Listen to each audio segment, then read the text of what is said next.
This question, if we practice meditation, in what way do we know we are progressing on the right path or not?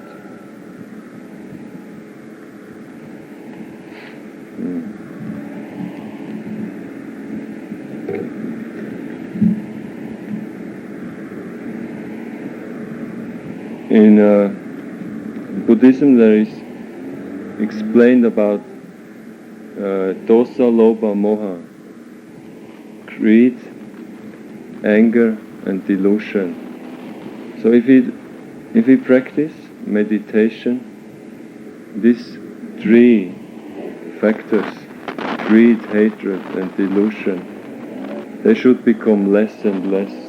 There should be more understanding of how mind and body are interrelated, how the nature is of them.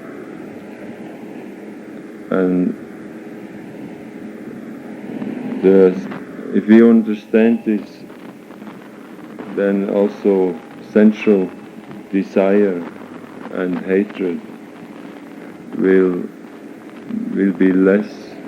It is mainly because of ignorance, because we think it is mine, this is my, or everything is pleasant, that we do certain activities which lead to suffering.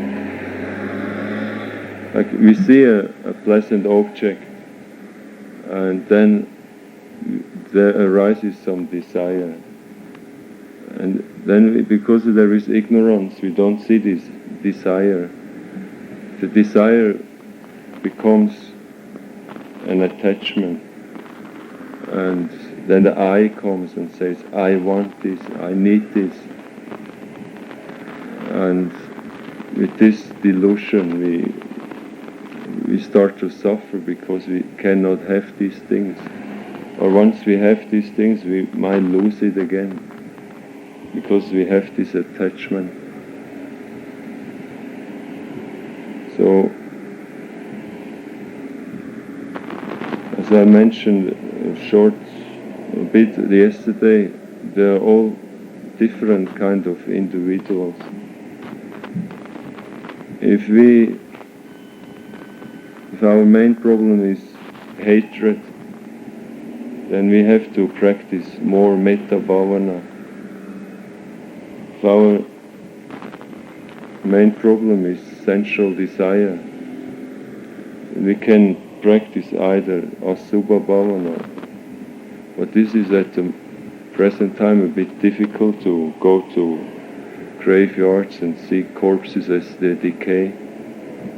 But sometimes there are some color photos about accidents that can help also.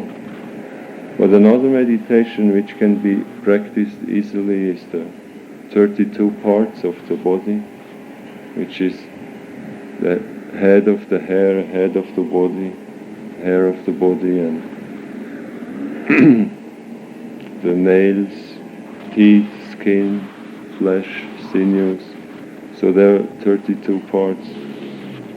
And if we practice this meditation, it has two benefits. First, we do not identify with the body. We see there are 32 different parts. Then we can question, what is this body? Where is the I? Is the I the hairs of the, or is it the nails or the teeth, or what is the I? And then we see, actually there is no I, there is only this 32 part. And on the other side, we also see this hair and these nails and flesh and teeth and bowels and excrement, all these things, they're not really nice things. They're very ugly. So there is no sensual desire for these things. If, on the third point, ignorance is very strong, we have to listen to Dhamma discourse, and we have to study the sutta. But finally we also have to practice. It is with the practice, when we have experienced that we will see, oh, it is like this, it is like that. And then we have confidence, because we have experienced some of these things, and then ignorance will go away. And the practice we have to do is Satipatthana, Vipassanna, the 4 foundations of mindfulness. I think you all know what these 4 foundations of mindfulness are.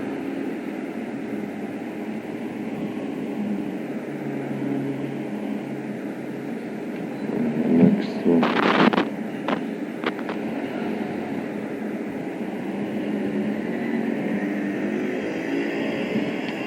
Next question. Does Asubha meditation really help one to cut off lust? And which is better, Vipassana or Asubha?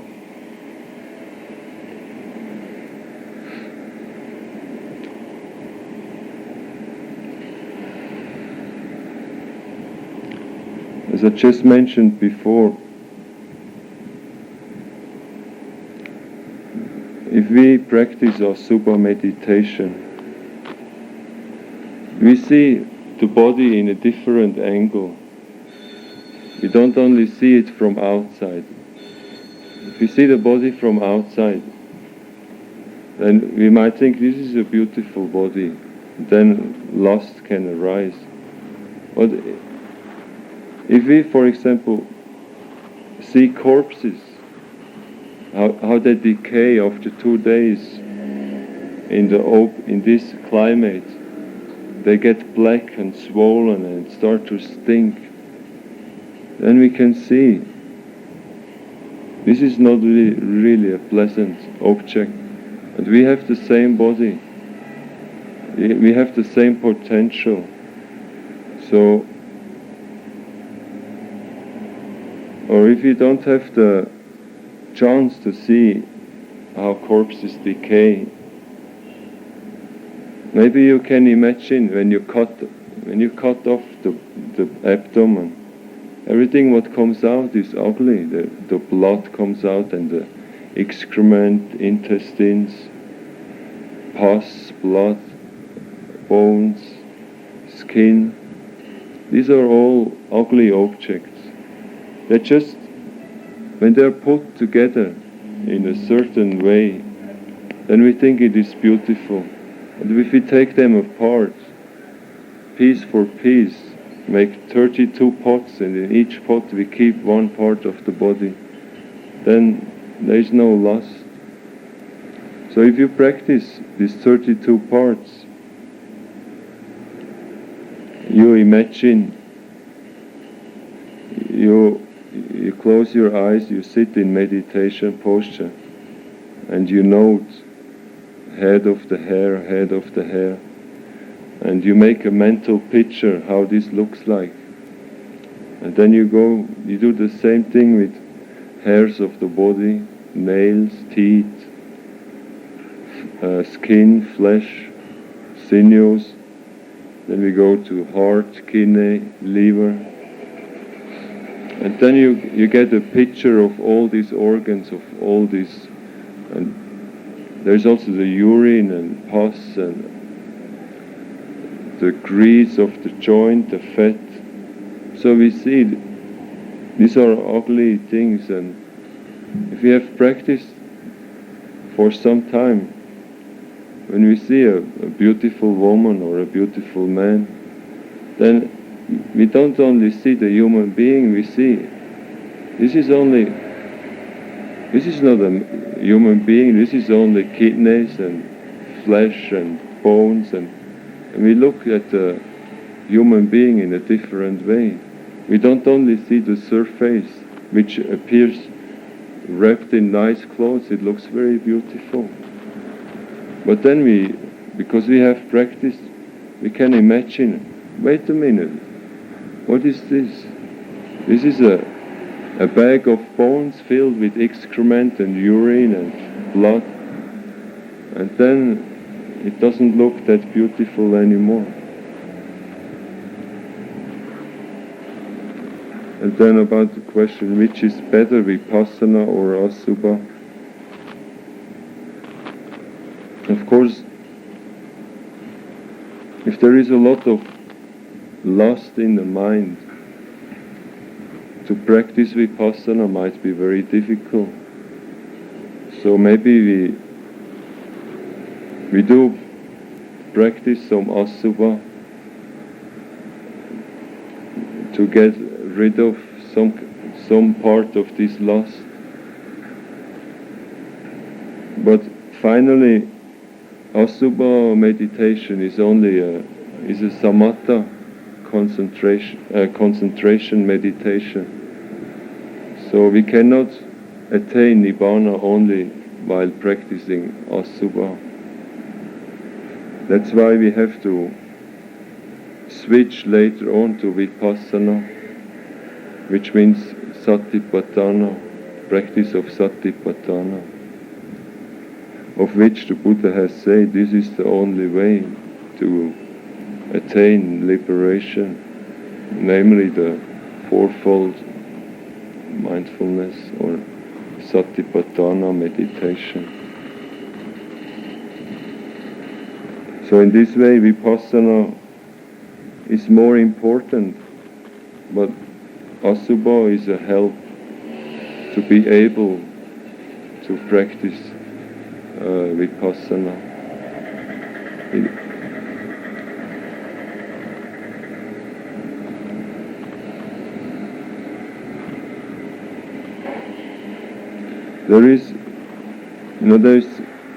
There's Sila, Samadhi, Panya, morality, concentration, and wisdom. So, morality is the base for the practice. If we keep a moral life, the mind will calm down, will get collected, because we don't feel guilty of unmoral deeds and we don't have to fear punishment. So with this basic calmed mind we can start to practice some concentration meditation, which can be Asubha, which can be Metta Bhavana, which can be collection on death, or there are 40 samatha practices. So concentration is important to practice inside meditation or Vipassana. If there is no concentration, we cannot see the things as they really are, because the mind always drifts away. So if there is no concentration, there cannot be wisdom.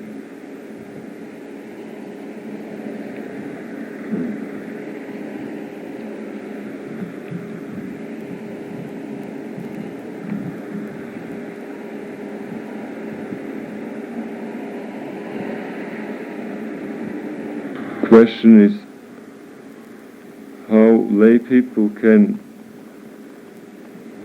introduce the Satipatthana meditation in their daily life and in bracelets effectively. Satipatthana meditation means mindfulness on the body, mindfulness on feelings, mindfulness on the mind, and mindfulness on mind object. So whenever we remember of Satipatthana meditation, we can make a few mental notes, like we can note walking, right step, left step. So we know we are mindful on walking. And every time we note and we are not mindful, we know what we are doing, what is there in mind and body. So this is a part of the practice. If we sit in the car in a traffic light, we can also note sitting, touching, or seeing, thinking. Whatever we do, and wherever we are, we can make a few mental notes.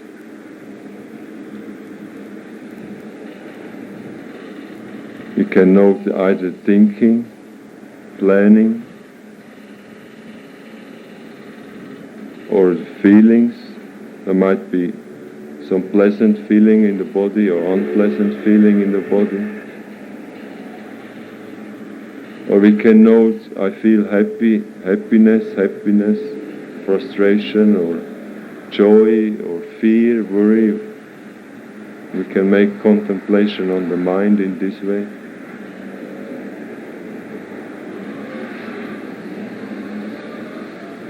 If we practice in this way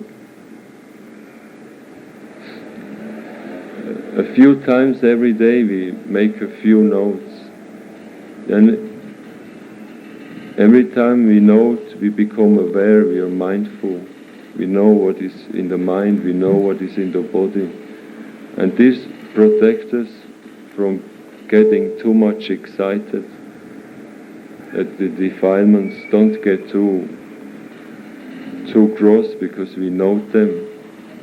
And that means when we come home in the evening, we are more relaxed. It is easier to sit down and do meditation. So the thing I'd like to suggest is,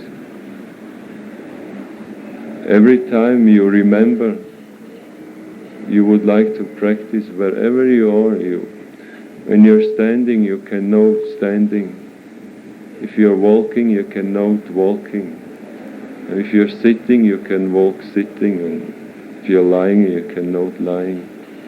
Or you can note thinking, feeling, or planning. These are all opportunities to practice.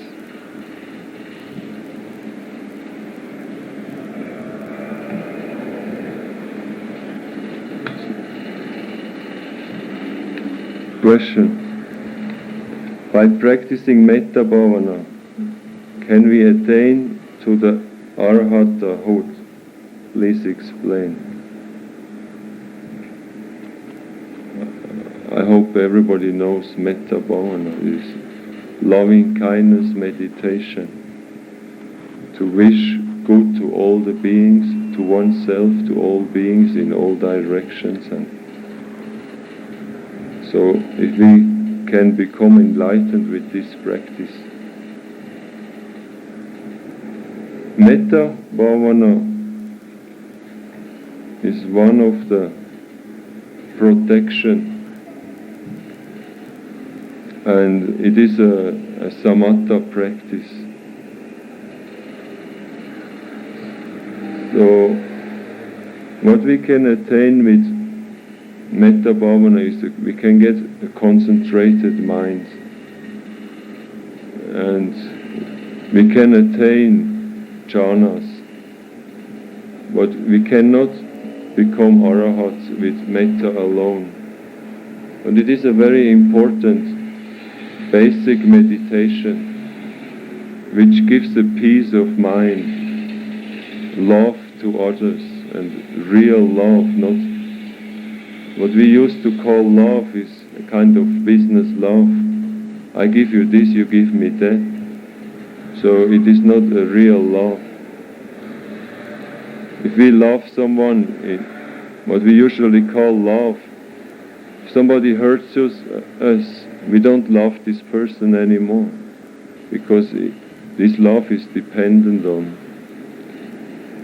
So if I give you a present with love and you don't like the present, and I don't give you a present anymore, because I expect you to say thank you.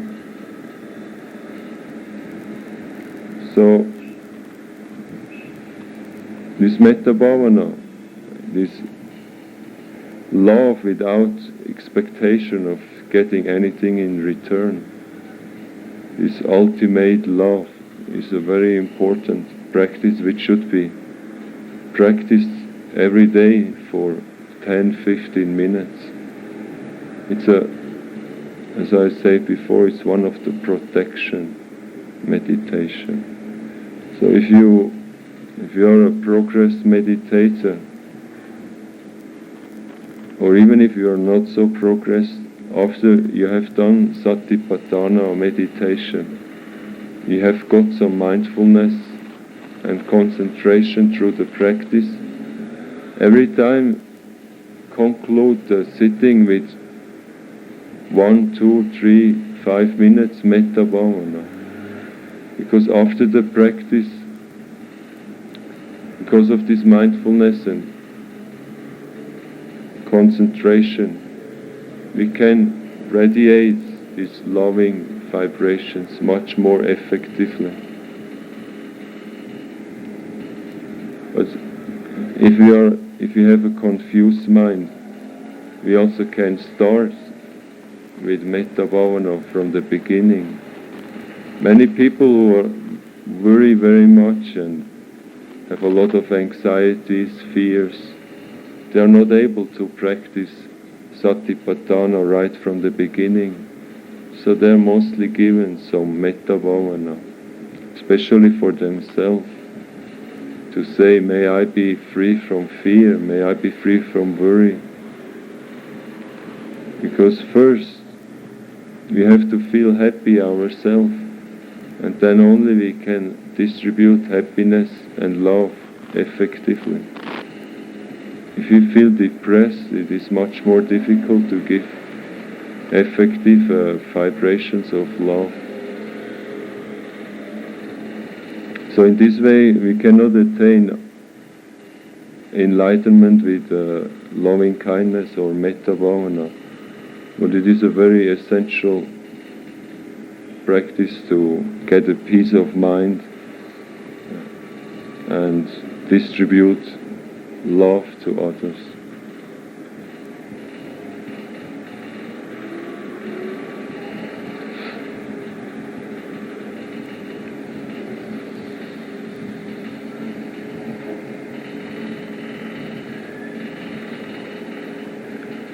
Then the next question is, how can we know that the Pali Tipitaka is the original teachings of the Buddha?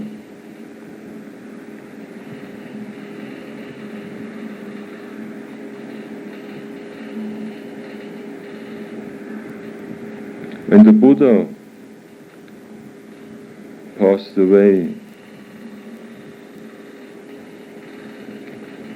Ananda, Buddha said in the end of this night, I'm gonna pass away, and so Ananda was asking him, what do we do when you have passed away? Who will be the master? Who can we depend on when you are not here anymore? And he said, you have to be an island upon yourself. You have to take yourself as the teacher, and you have to rely on the Dhamma. So that also means that we don't have to believe just anything because it is written in books, or because a monk is telling you, or some respectable person is telling you, or because it's tradition. What we have to do is, we have to find out, we have to practice. So, how can we know that the Pali Tipitaka is the original teaching of the Buddha? In the beginning we must have some saddha. We must think, this can be the teaching of the Buddha, but we cannot really be sure, because it is a long time back.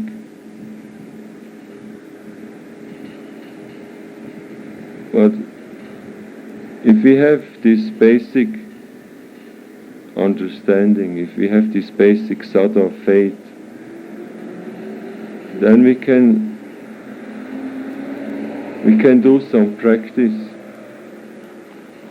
And if we see that the practice is working, that we are progressing in the practice, then we can think this teaching has some benefit, this right teaching.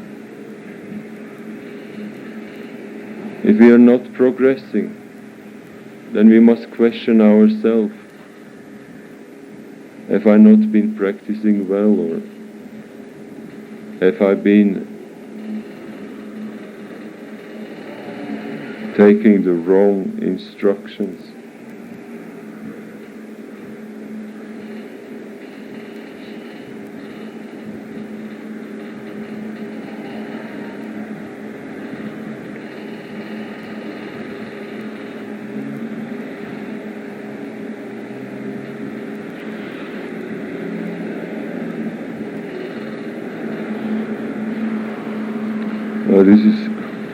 I don't know if you are satisfied with this answer.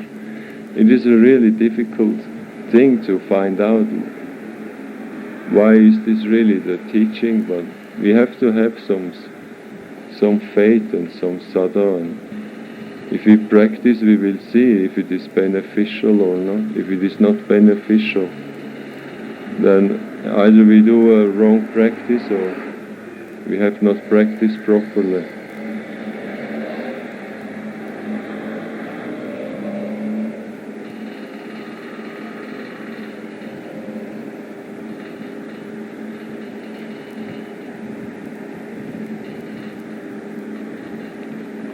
There's another question. People say we have the seed of Buddhahood in us. Can you explain what means this? What? Or? Can you read this?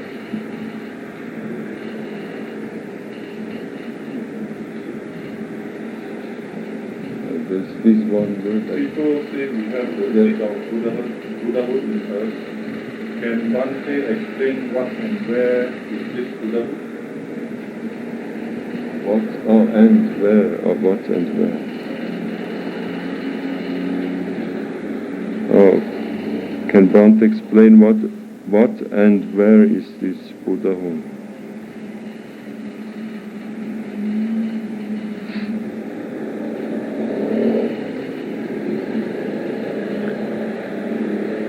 The name Buddha is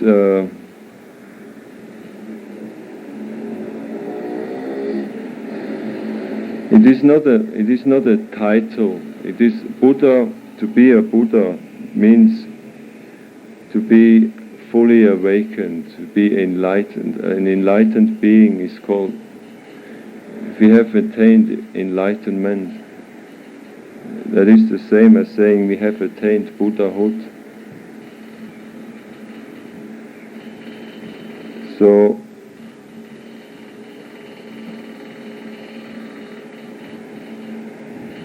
if the question goes,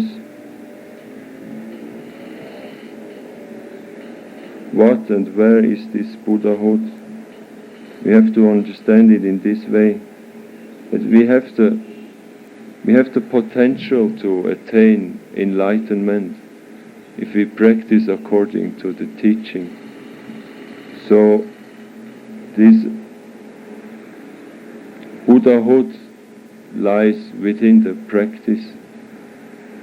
If we have the potential to practice, and we are born as human beings, we are healthy, we have the time, we came across this teaching, and we have the abilities because we are healthy and the six sense doors are working.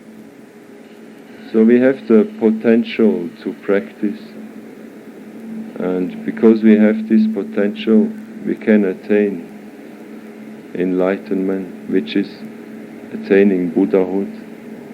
Next question. In Vipassanna meditation one can experience jhanas. Is this the same state of jhanas as samatha meditation? Please explain.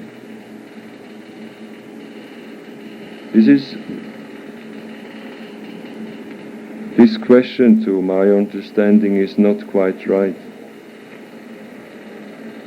Because we cannot practice Vipassana meditation if we are in a jhana absorption, if we experience jhana. Because jhana means a one-pointedness of mind. If you are in a jhanic state, the mind is fixed on one object. So we cannot see the arising and passing away of things. Because we are, let us say, we practice in-breath and out-breath. Then we are fixed on this point. And we just note as the air goes in and out. And we are concentrated on this one point. And finally we can attain the jhanas. But when we are in the jhanas, we cannot see this reality like this arising, this impermanence, dukkha and no self. If we want to work with the jhanas and vipassana together, usually if we are able to attain jhanas, we practice until we have attained jhana. And then we have to get out of this jhanic state. And then concentration is still very strong. But we are not anymore in this jhanic state, in this one-pointedness of mind. And with this still strong concentration, but not jhanic concentration, we can start to practice Vipassana. And because the concentration is still quite strong, we can very clearly see the arising and passing away of the phenomena. You can see that there is no control, that these phenomena just arise on their self. They stay for some time and then they pass away. There is no I or me or my or self or ego who has any control. These things just arise, stay for some time and pass away. Arise, stay, pass away. So if you have experienced this, we can see that this is unsatisfactory. We have no control over these things. They come and go away. And this is not what we are looking for. We want to be happy all the time.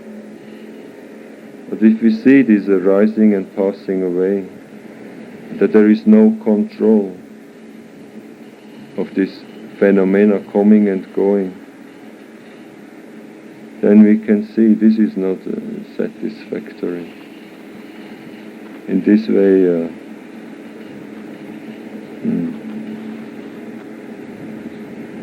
so we cannot practice Vipassana meditation if we are in a jhanic state. First have to get out of this state and then we can practice Vipassana.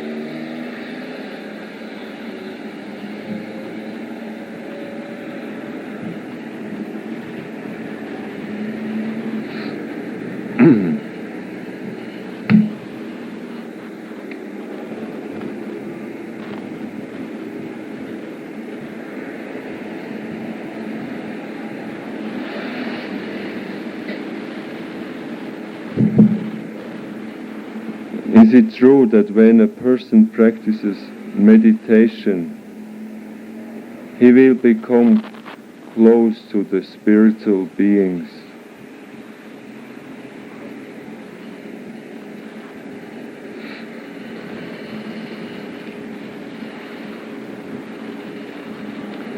Nowadays in Buddhism, we talk a lot about hell and heaven and all these different planes of existence, devas and hungry ghosts and hells, and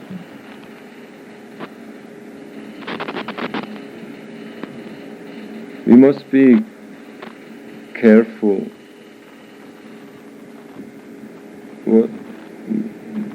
There is a tendency to take these things too important.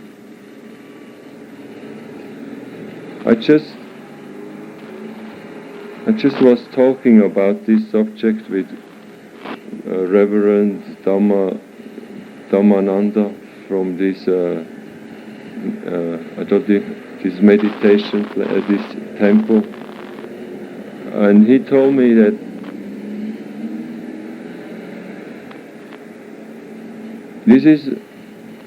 this talking about hell and heaven is one of the reason why there is so much talked about these things is that sometimes the monks have realized that the people don't listen to their talks. They are not afraid of cause and effect. And so they didn't keep morality. So they started to talk about hell and heaven and to kind of make the people a bit fearful. And so if they think when I do bad things I'll go to hell, and they're more afraid of doing these bad things. But on the other side, he also said, I think he mentioned somewhere in some Sutta Nikaya that the Buddha has said that hell or heaven, they are not situated either below or above. If we do a bad action, if we kill an animal, then we feel guilty, or we feel sorry, or we get punished maybe because we have killed something, and we worry. So this is a kind of being in hell. If we do a good action, if we give dana or we help other people, then we feel happy. But this is a kind of being in heaven.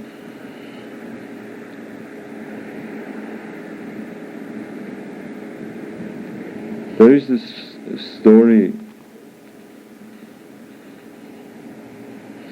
In some country, a monk was preaching every day to the people, and one robber, he was listening to this monk's discourse. So this monk was talking a lot about heaven and hell, and these monks listened every day, and monk kept on talking about heaven and hell. And this robber, he really became very upset and angry, and one day he got so angry he couldn't stay anymore. So he went to the monk and took him around the neck and said, "You're always talking about heaven and hell. What is hell? Where is hell?" And the monk said, "Well, right now I'm in hell." And then the robber said, "Oh," and he let him free. And he looked at him with appreciation and said, "But where is heaven?" And the monk said, "Right now I'm in heaven." So heaven and hell does not mean their existences only in future life, but actually they are existing in this very life. We are all quite fortunate people. We have a house, we have clothes, we have enough food, and we have a healthy body. So we are kind in a heaven. There are many people in Africa, in India. They are so poor they don't even have enough to eat, no clothes, no medical care. They are lying in the hot sun and hungry and sick and no medicine. Isn't this a kind of hell? If we come back,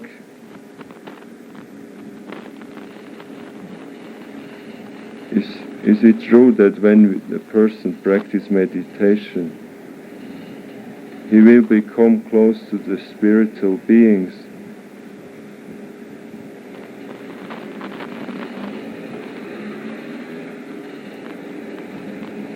I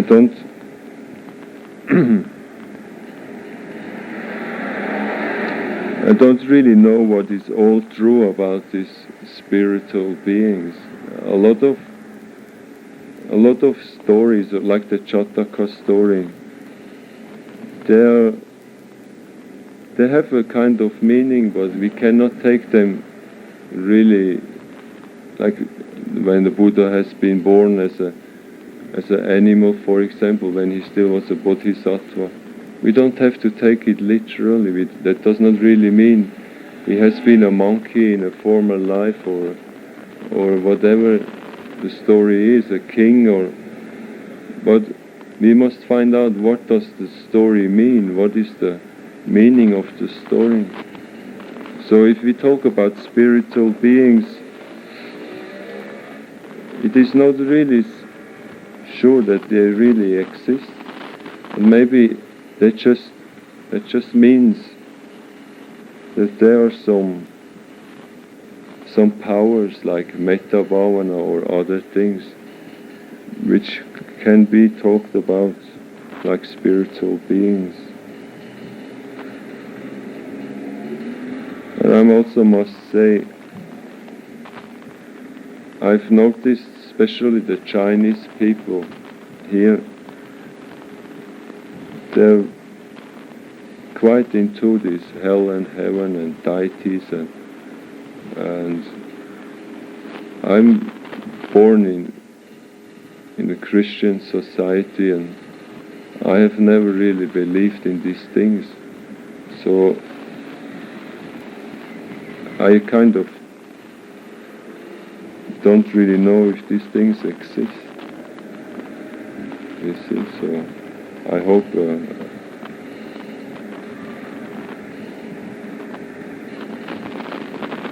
my trial to give an answer will hopefully satisfy a little bit.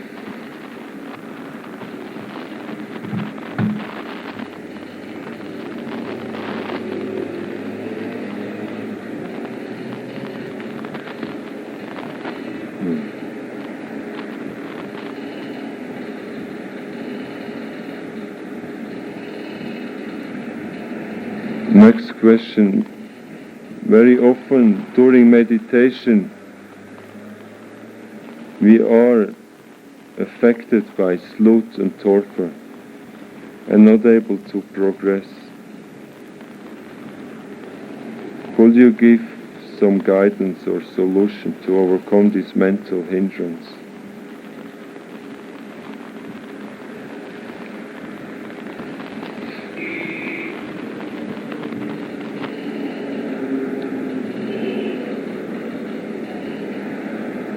If we come across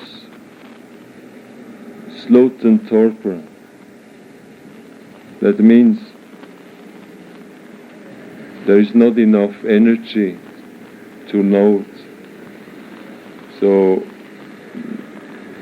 we fall in a kind of drowsiness, sleepy state.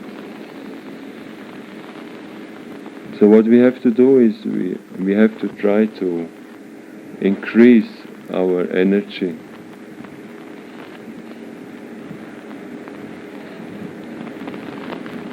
There are different ways of increase this energy. One is, in the beginning, it depends how strong this slut and torpor is. But of course, in the beginning, when we are aware of slut and torpor, we first have to note it with patience and not with expectation to get rid of it, just to know now there is slut and torpor. And then we must pay a very strong mindfulness on, let's say, when we practice rising and falling. We must make a determination that we don't miss the beginning, and we see the middle and we see the end, and we try to see the very end, and then again the beginning of out-breath until the end.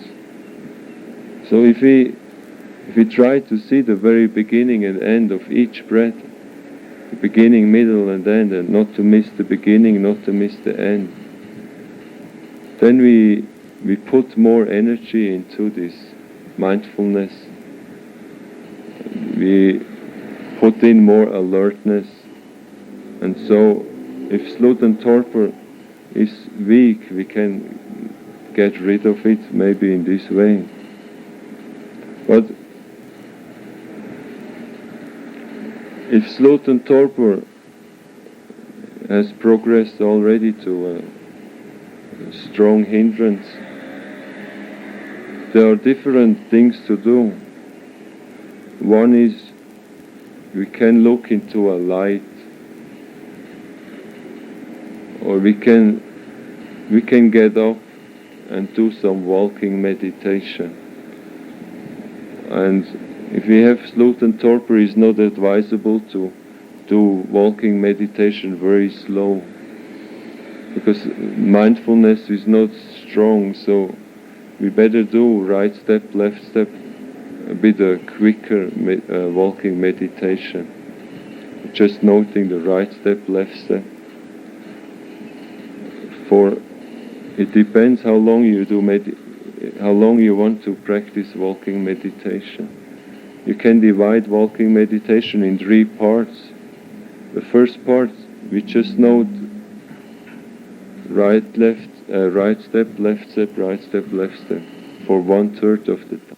Another thing to overcome slut and torpor is going to the fresh air, open a window or going out. Or one thing in the Sutta is also mentioned to rub the ear down here, like to rub the ears,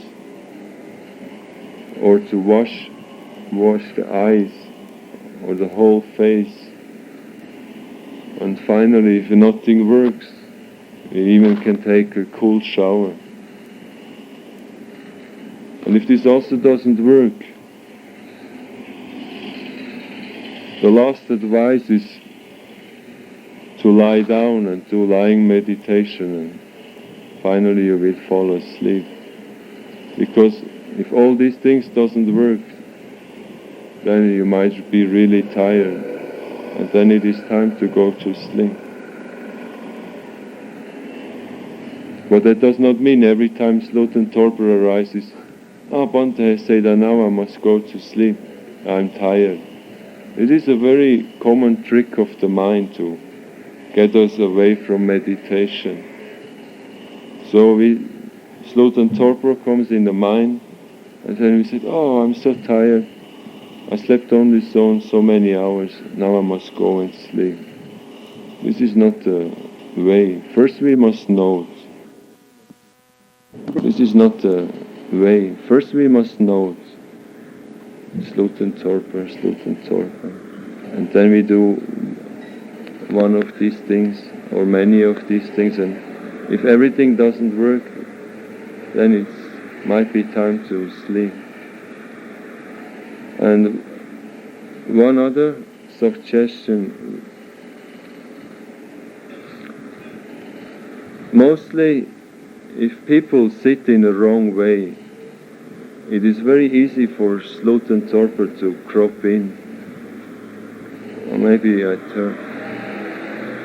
You see, in meditation, it doesn't really matter how we sit. There are two things important. One thing, that the spine is erect. And the second thing, that we are comfortable.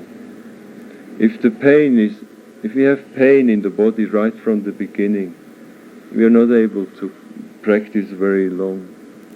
So if we cannot sit cross-legged, like for many Western people, older people especially, we have always been sitting in chairs and this kind of things, I don't know the name in English.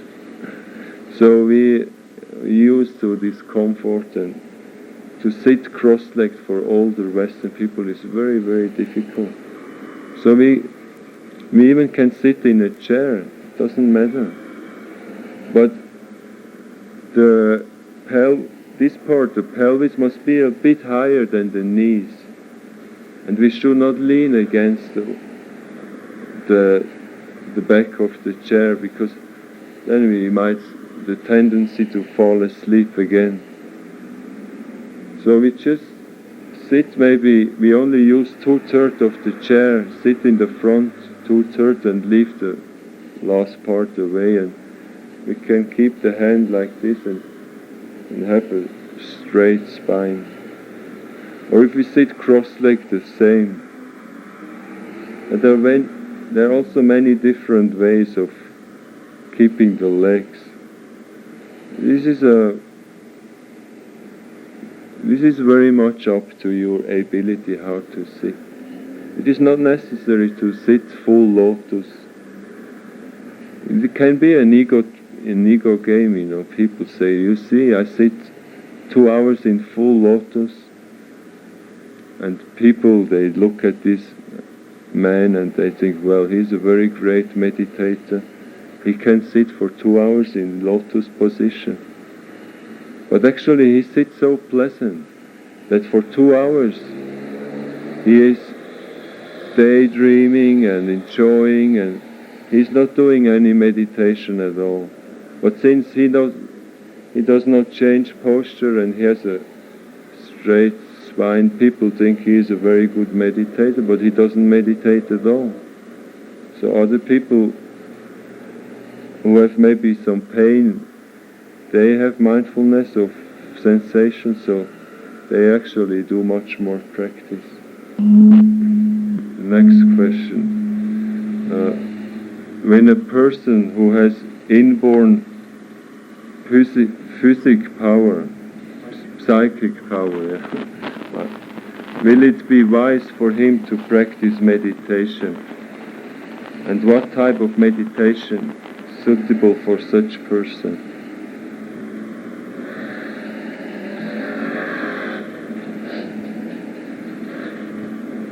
How do you say psychic power? Or what? How do you pronounce it? Psychic. With this I cannot pronounce it properly, but these psychic powers,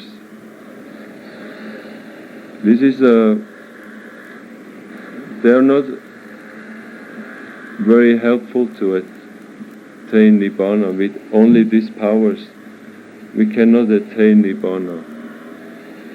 They are just a side product of samatha meditation. If you read in the sutta, there are many kinds of these powers, but the Buddha always told to his bhikkhus, don't show off these powers, don't misuse them. They're a side product, but they're not important. If we can fly in the air, or if we can do all this going through the wall, or we can read the mind and tell the future or past lives, they're all very interesting things, but they're not going to liberate us from samsara. So in this, that means we still have to practice to get the wisdom, to get panya.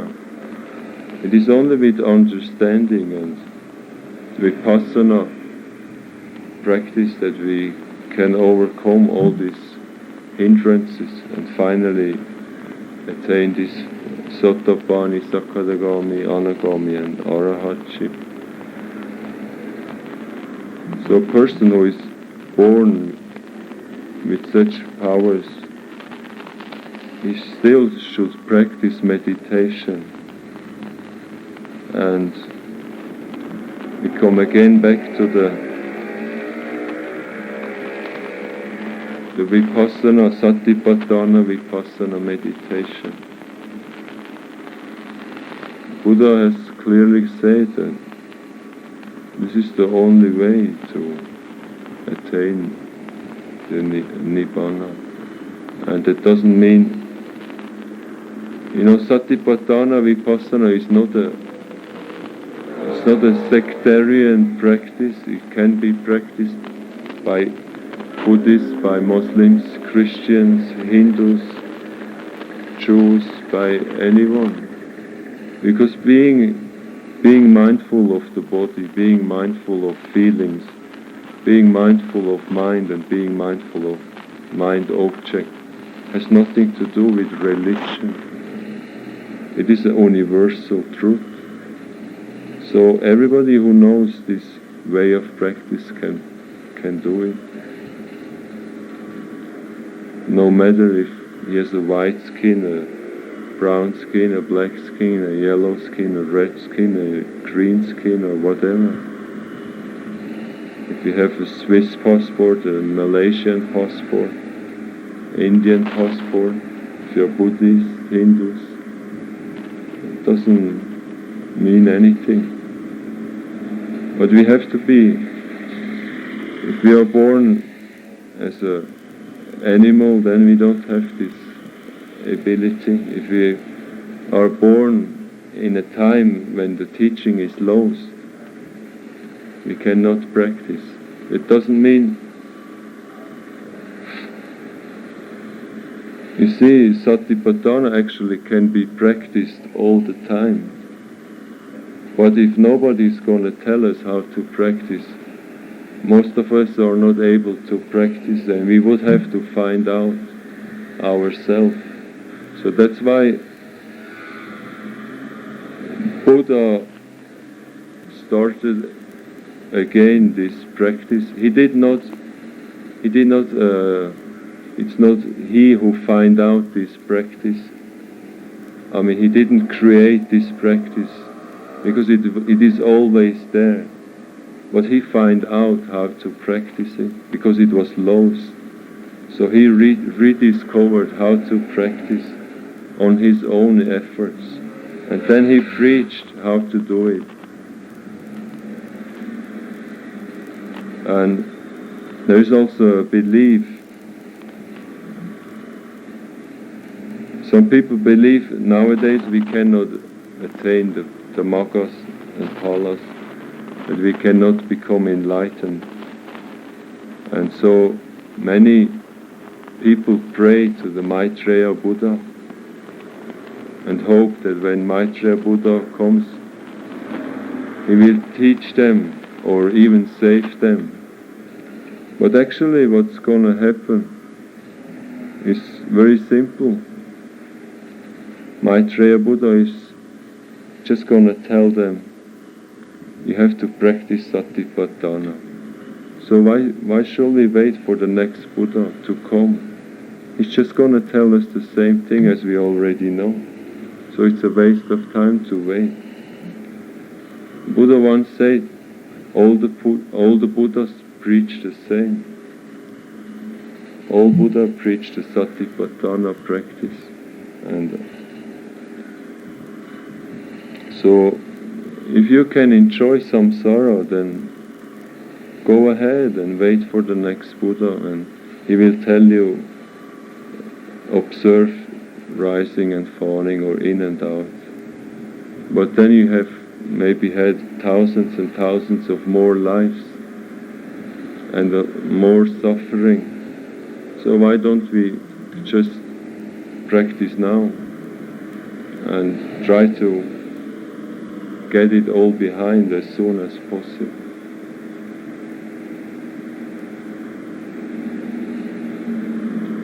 I do not want to criticize Chinese Buddhists, but in the suttas it is said, Buddha himself has said that all the Buddhas preach the same. So if Maitreya Buddha is a real Buddha, then he has to preach the same thing. And since Buddha also said Satipatthana is the only way to get out of samsara, there's no other way that Maitreya Buddha is going to teach Satipatthana. So we don't have to wait, we can do it right now. It's a motivating thought that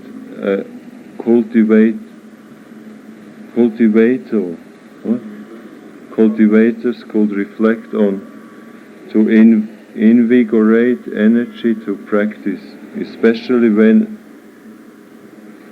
it feels like giving up.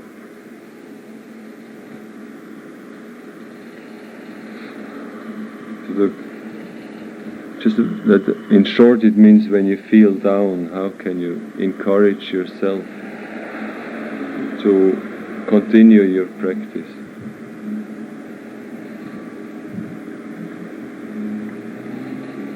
As you might know, everything is changing, nothing is permanent, isn't it? So sometimes we come across this feeling very disappointed with everything, and we feel like giving up and throwing the towel, as we say in German, just to quit. So what can we do in this point?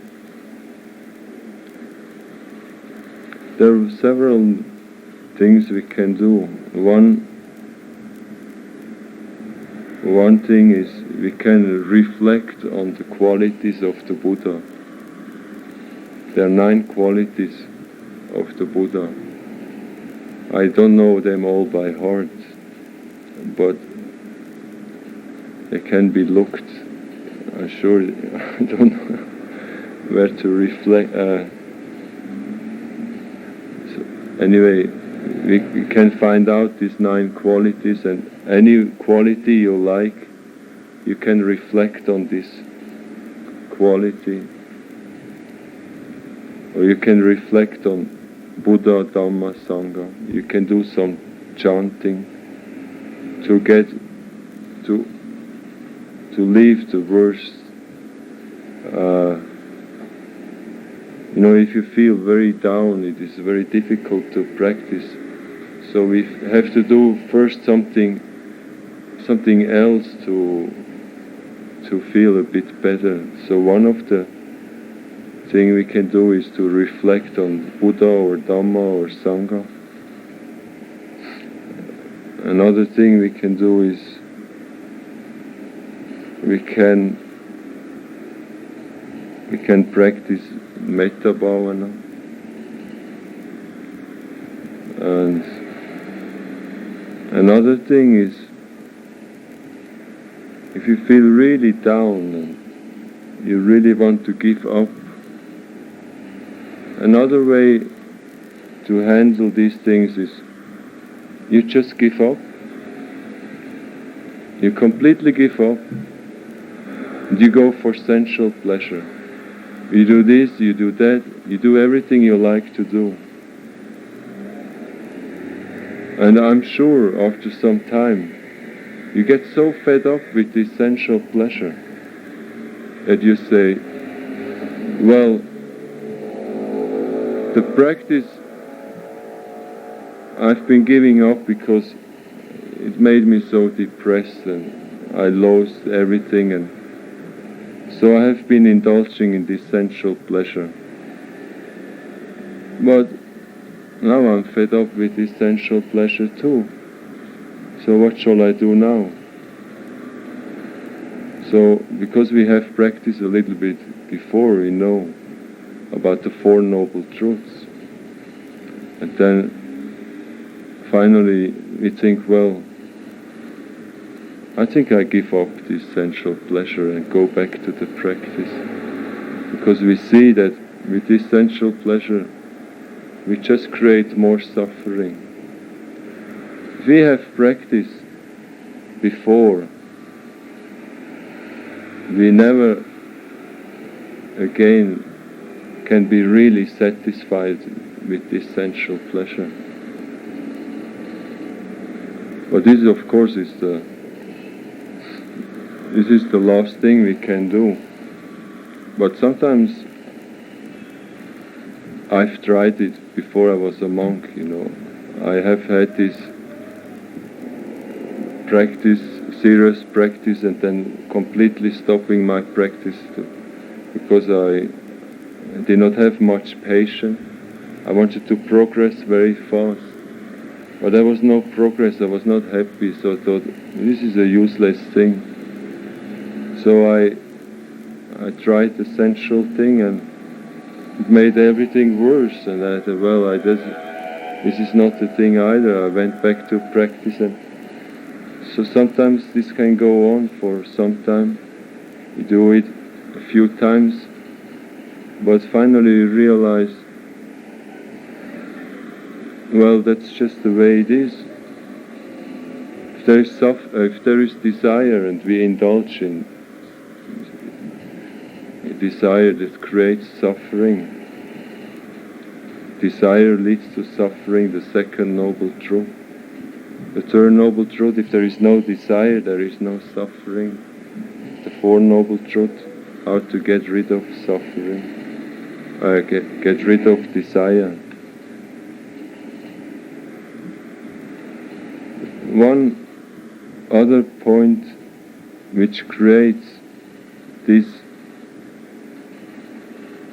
depression or feeling that nothing is working is because of lack of patience.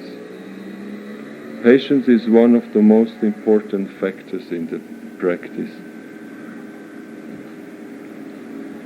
It is because of lack of patience that we are frustrated. We cannot accept the situation as it is.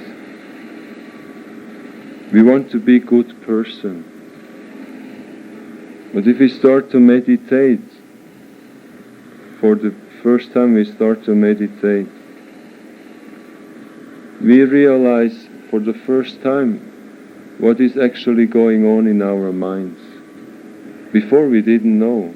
We did all these things, but we didn't know. So we first time see how the mind is working, the nature of the mind. And as you know, because you have experience in meditation, this is a difficult thing to accept the crazy mind, how crazy things it can create. So first we have to realize, well, it's the nature. This is the nature of the mind. We cannot change it just from one day to the other. But we know we know the practice. So with a lot of patience and endurance, if we practice, we can overcome this akusala dhamma, and slowly, step by step, we can purify our minds.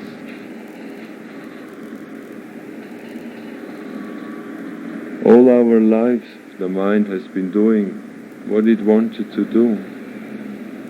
How can we change it from one day onto the other? So it needs a lot of patience, especially in difficult situations. We should not think, now I feel so depressed and I want to be good, I don't want to have this depression. We can just look at it. We know now there is frustration, now there is depression. So we try not to identify with it, we just see there is depression in the mind, there is frustration in the mind. And then we also know that everything is changing. So this mental state cannot last forever. If we are patient in this moment, we can overcome this state. So if it is difficult in such a moment to practice Satipatthana, you can reflect on Buddha or Dhamma or Sangha, or you can go to spiritual friends. This is also important, like what you're doing here, to have a weekly meeting at least, to be together with people who have the same opinion. Sometimes you feel very down and you go to this meeting, you don't really feel like going, oh, this is all nonsense, I'm not going tonight. Even if Saturday night at 8 o'clock you have meeting, but you just don't feel like going. But then you should go, because then it is important, then you need to go. You need to be with people who have the same interest. Or you can listen a Dhamma talk, you have a lot of tapes, you can do some reading. So these are a few points. Or you can go to a teacher, to a monk, and just tell him, I give up, this is all nonsense. You just tell him what you feel. Sometimes just being close to a friend or to a teacher can give a lot of help. When I started my practice in Sri Lanka about 6 years ago, I've never meditated before. I didn't know anything about Buddhism. I've never read anything about Buddhism. I just went to this, it's a Maharshi branch, and they ask you right from the beginning, no reading, no music, nothing, just right, left, and rising and falling for the whole day. I felt it very, very difficult. So every second day I went to the teacher. Tomorrow I quit, I can't do this anymore. And I was sure, I was convinced tomorrow I'm gonna leave. I can't do this nonsense anymore. And every time, after 20 minutes talk with the teacher, I said, well, I try again. And then maybe just when I talked to the teacher, the next sitting, maybe half an hour after I decided to leave, in the meantime I talked to the teacher, and I thought, well, I try again, and I sat down.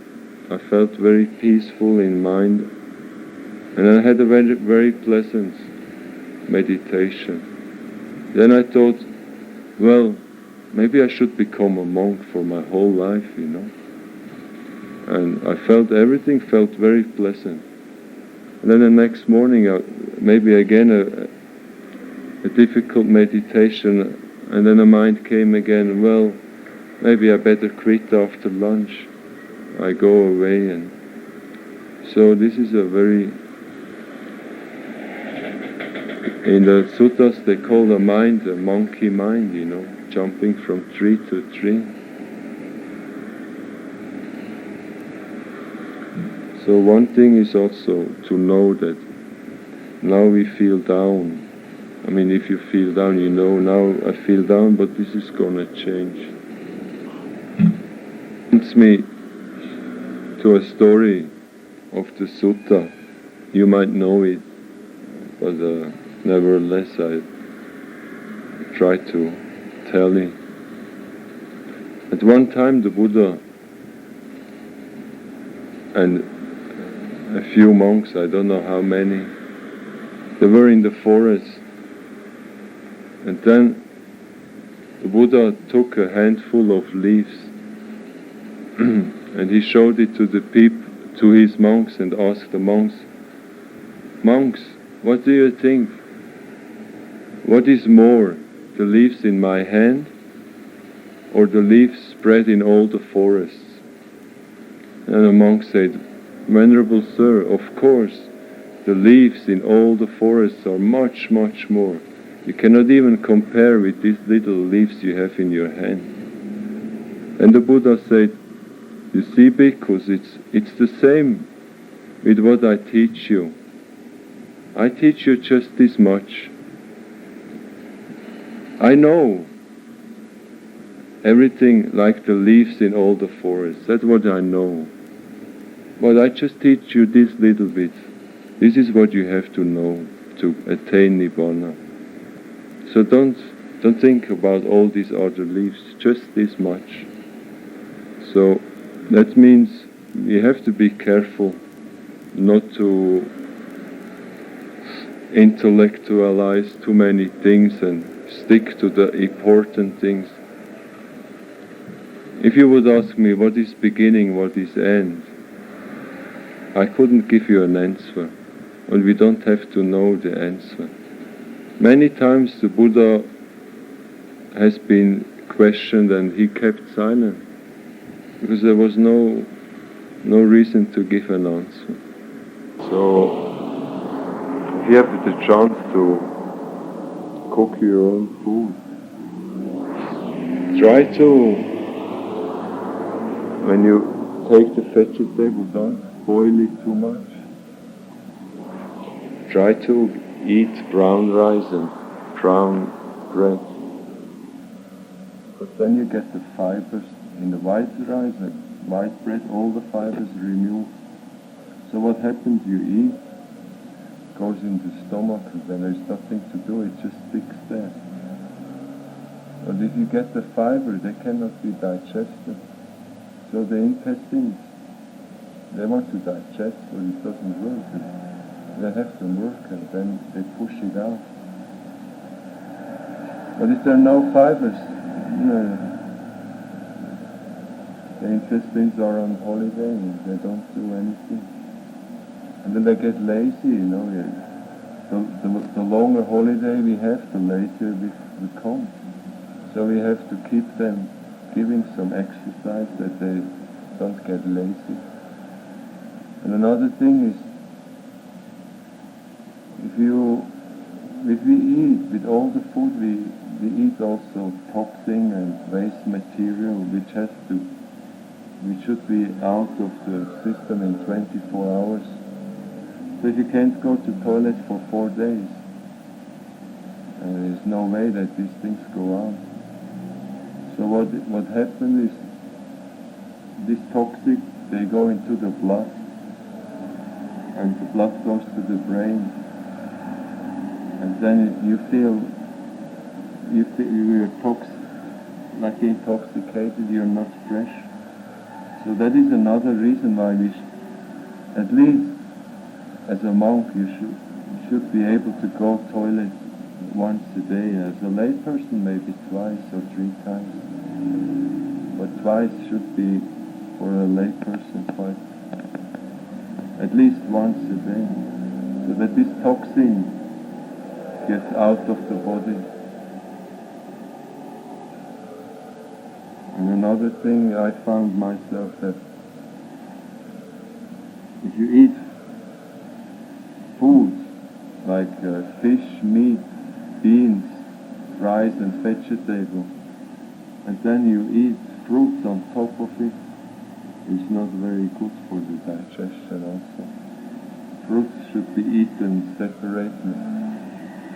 Because what happens is, if you eat fruit on top of fat, especially pork and heavy digestible food, then you eat fruits on top of it, it ferments, and then you get gastric in the stomach. Especially older people, they're advised to, the best thing is to eat fruits in the morning on empty stomach, because they get easy digested. So 2-3 hours later that is out again, and then you can eat. You don't have to eat then fruit at lunch. We had it already in the morning. Because this is another thing, I have terrible gastric. So if you have constipation and gastric, it's almost impossible to meditate. It makes it really difficult. And that is a bit of sometimes a difficult situation, especially when you travel. You have to accept whatever you get. You cannot say, I don't take this, you don't take that. So we accept everything, and then we have to, you don't have to eat this. What we have to, we should accept everything. But of course, if you're, like when you do some meditation in a fixed place, you might be able to arrange a little bit, but that also depends on the place. But for you, that means try to switch, if possible, to whole meal food.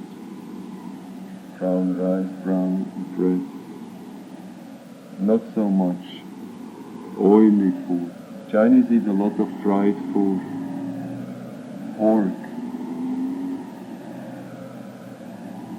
So this goes together with meditation. There's no need to be vegetarian. If you like to eat meat, then Buddha never said we should not eat meat. But if you want to feel easy at ease, so it also depends what goes in here, not only what goes in here. So very oily, very greasy food should be avoided. That means especially pork, fried food. Eat more soft, not so overcooked vegetables, and eat fruits at a different time. Maybe some advices. Now in Western countries, consciousness of health food is quite increasing, So here in Malaysia, of course, but also in Western countries, usually health food is much more expensive. But like with rice, you might pay the double for brown rice than white rice, but you eat half.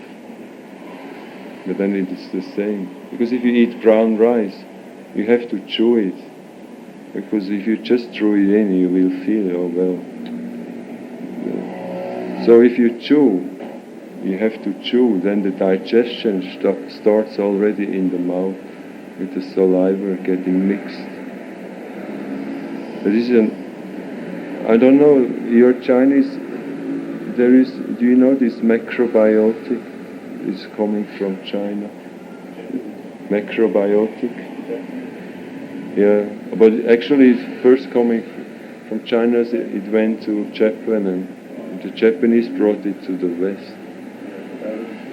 Yeah, so they say to balance yin and yang food. But this maybe goes a bit too far, but just try to avoid the very oily and heavy digestible food, and then you feel much easier in the mind, and then meditation becomes also much better. Especially also when you see what they do with all this meat and with the animals and with the plants. They use so much fertilizers and pesticide, and we eat all these things, and this all affects the brain and body. So if we have the chance to avoid this, I do not even have to talk about alcohol. This is the 5 precepts. You know all about this. Do you ever stick in the forest images where you have to live on the foliage that grows around the... You mean you live on Pindapot? No, at times there are certain Thai monks that live in forests, and then they have to live on the foliage sometimes in the jungle itself, because if they go on Pindapot, they don't get, then they have to depend on trees or herbs. No, I never. Actually, this is not very easy if you're a bhikkhu, because we are not allowed to pluck the fruits from the trees. We are not allowed to cut the herbs. So, if you are hungry and there is a mango tree full of sweet mangoes, you have to wait until they drop down, you know. So then they drop down 5 minutes past 12 and we cannot eat anymore. And then we wait, okay, tomorrow I take it. And then the next morning at dawn we get and it's full of worms. The animals already eaten. So it's not easy. And if you read the sutta also, Buddha has said, if a monk wants to live in the forest, he has to choose a proper place which is free from water, insects, as good as possible. And one point which is also very important, that the village is not too far away, but also not too close. So that means the ideal is when the village is about half an hour walk distance away. So you go, come back, you have about 1 hour bindapat, maybe half an hour you go from house to house. If you have to go on bindapat more than 2 hours, it's not so. There's a lot of work to do, and of course you can walk mindfully, but it is still, if you do serious intensive practices, the mind gets a bit restless. I mean, it's a break of the practice. But I must say, actually, I quite like to go on bindapat. I think it is a very, very good practice to be mindful in daily life. Because you have all this, especially if you do bindapat in a city like here, and especially if it is not a Buddhist country, and sometimes you get abused. And not many times it happens, but sometimes it happens, and it's a very good chance to observe the mind. You know? Because if you don't observe, you get angry, and the impression on other people is not very good. I think, what kind of religion the monks get angry? So this is a very good practice. So I really want to mention this. What you do here with printing for free distribution is a very nice. I'm very glad that you do this, because I think if we benefit from the practice, we can try to distribute some of our experience, and having these books for free distribution can be one part of it. Usually these books in Thailand are very costly. Like this Anapanasati is 80 baht, you know, that's $8. Maybe for Malaysian people this is not very much, but if you go to Sri Lanka, Sinhalese people are very poor, you know. Just yesterday I read in the newspaper, they were asking the government to get 45 rupees more salary, which is about $3, 3 Malaysian dollars. So you see, here in Malaysia people laughing at $3. And stay in Sri Lanka, they're depending on $3 more salary. This is a very poor country. And now, even worse with this. I mean, I've become I first time meditated in Sri Lanka. I came across Buddhism in Sri Lanka. I became a monk in Sri Lanka. I stayed about 1.5 years in Sri Lanka, so for me it's like a second home. Actually, I'm born in Sri Lanka the second time. So I feel sometimes, especially if you see the political situation, It's not very...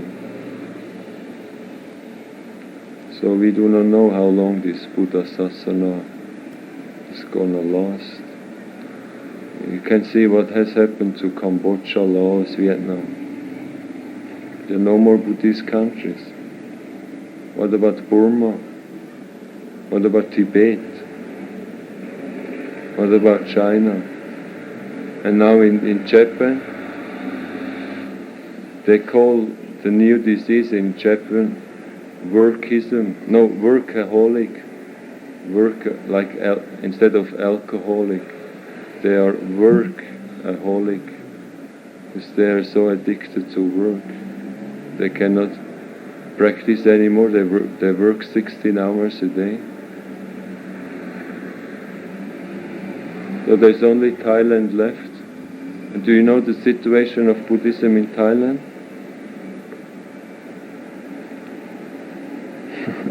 Maybe better you don't know.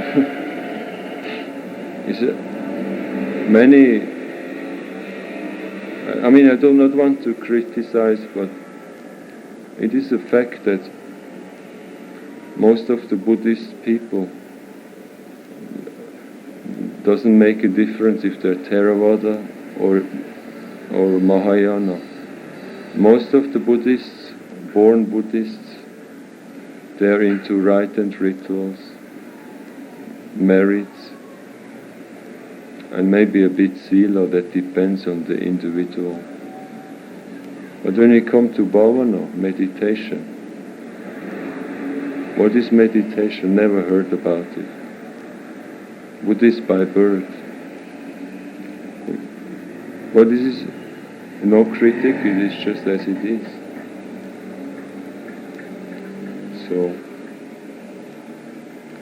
I sometimes say to people, in about 50 years, the Asian people, they go to Europe and America to study meditation. Because that is what is going on. We are now in the middle of materialistic life. We are about here, we have had enough. But still we have not quite understood. We still try a bit, even we know it's kind of useless, but we still hope, maybe, but a lot of young people in my generation, they have no more faith in materialism. So they start to search, they go to travel to Asia, or a lot of spiritual practice go to the West.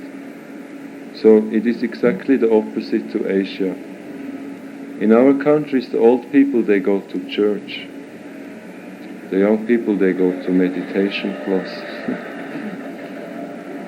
And here,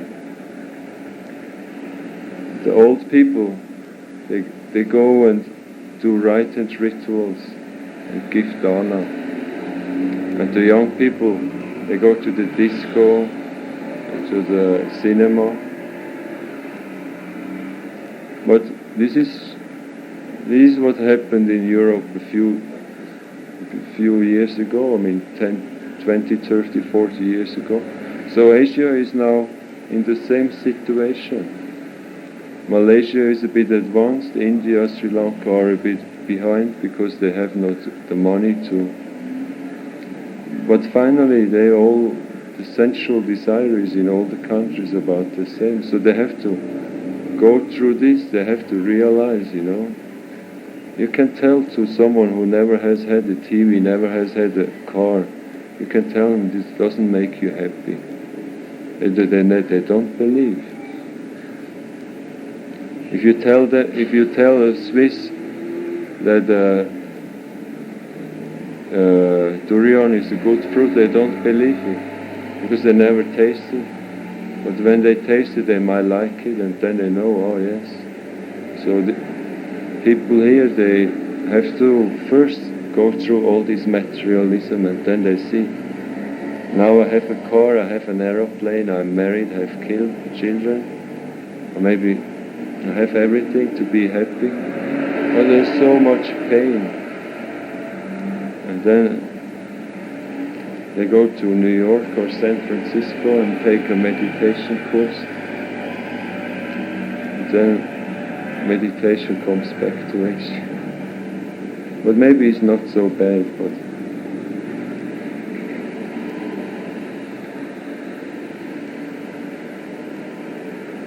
we do not have to worry, don't we? We are on the way. Maybe, hopefully.